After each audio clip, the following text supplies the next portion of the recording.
ಆ personal month number ಯಾಕೆ ಅಷ್ಟೊಂದು ಇಂಪಾರ್ಟೆಂಟ್ ಆಗುತ್ತೆ. ಈ ವರ್ಷದಲ್ಲಿ ಒಂದು ಪ್ರಾಜೆಕ್ಟ್ ಇಟ್ಕೊಂಡಿರ್ತೀವಿ, ಅದು ಮಾಡಬೇಕು, ಇದು ಮಾಡಬೇಕು, ಒಂದು ಮನೆ ಕಟ್ಸ್ಬೇಕು, ಅಥವಾ ಒಂದು ಪ್ರಮೋಷನ್ ಬೇಕು, ಅಥವಾ ಯಾವುದೋ ಒಂದು ಕೆಲಸಕ್ಕೆ ಕೈ ಹಾಕಬೇಕು ಅಂತ ಅಂದ್ಕೊಂಡಿರ್ತೀವಿ. ಸೊ ಯಾವ ತಿಂಗಳು ನಮಗೆ ಒಂದು ಲಕ್ಕಿಯಾಗಿರುತ್ತೆ ಅಂತ ಮುಂಚೆನೇ ಗೊತ್ತಾಗ್ಬಿಟ್ರೆ ನಾವು ಅದೇ ಡೇಟ್ ಅದೇ ಮಂತಲ್ಲಿ ನಾವು ಏನೇ ಕೆಲಸ ಆದರೂ ಶುರು ಮಾಡ್ಬೋದಲ್ವಾ.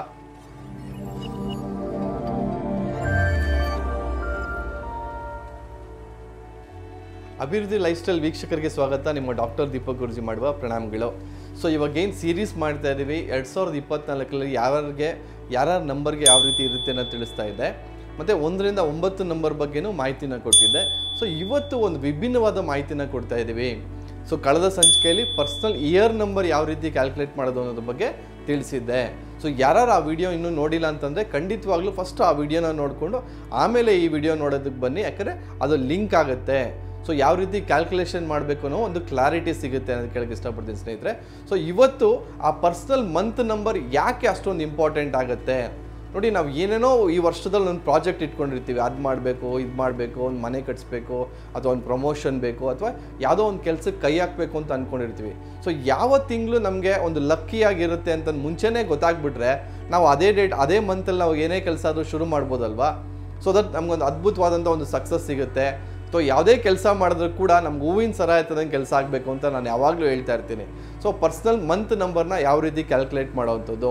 ಸೊ ಡೇಟ್ ಆಫ್ ಬರ್ತಲ್ಲಿ ನೀವು ಯಾವುದೇ ಡೇಟ್ ಆಫ್ ಬರ್ತ್ ತೊಗೊಳ್ಳಿ, 5/9/1982 ಇದೆ ಅಂತ ಅಂದ್ಕೊಳ್ಳಿ ಎಕ್ಸಾಂಪಲ್ಗೆ. ಸೊ ಇಲ್ಲಿ ನೀವೇನು ಮಾಡಬೇಕು, ಆ ಬರ್ತ್ ಡೇಟ್ನ ಮಿಸ್ ಮಾಡಬೇಕು, ಸ್ಕಿಪ್ ಮಾಡಬೇಕು. ಕೇವಲ ಆ ಮಂತ್ ನಂಬರು ಮತ್ತು ಲಾಸ್ಟ್ ನಿಮಗೆ ಪರ್ಸನಲ್ ಇಯರ್ ನಂಬರ್ ಬಂದಿರುತ್ತಲ್ಲ ಅದೆರಡನ್ನ ಆ್ಯಡ್ ಮಾಡಬೇಕು. ಸೊ ಲಾಸ್ಟ್ ಟೈಮ್ ನಿಮಗೆ ಪರ್ಸನಲ್ ಇಯರ್ ನಂಬರ್ ಬಂದಿದ್ದು ಯಾವುದು, ಈಗ ಪರ್ಸನಲ್ ಇಯರ್ ನಂಬರು 9 ಬಂದಿತ್ತು ಅಂತ ಅಂದ್ಕೊಳ್ಳಿ. ಸೊ 9 + 9 ಮಾಡಿದಾಗ 18 ಬರುತ್ತೆ. ಸೊ 18 1 + 8 = 9. ಸೊ ಏನು 1 + 8 ತಿರ್ಗಾ 9 ಆಗುತ್ತೆ. ಸೊ ಇಲ್ಲಿ 9 ಬಂದ್ಬಿಟ್ಟು ಪರ್ಸನಲ್ ಮಂತ್ ನಂಬರ್ ಆಗುತ್ತೆ. ಸೊ ಈ ರೀತಿ ನೀವು ಕ್ಯಾಲ್ಕುಲೇಷನ್ಸ್ ಮಾಡ್ಕೊಳ್ತಾ ಹೋಗಬೇಕು.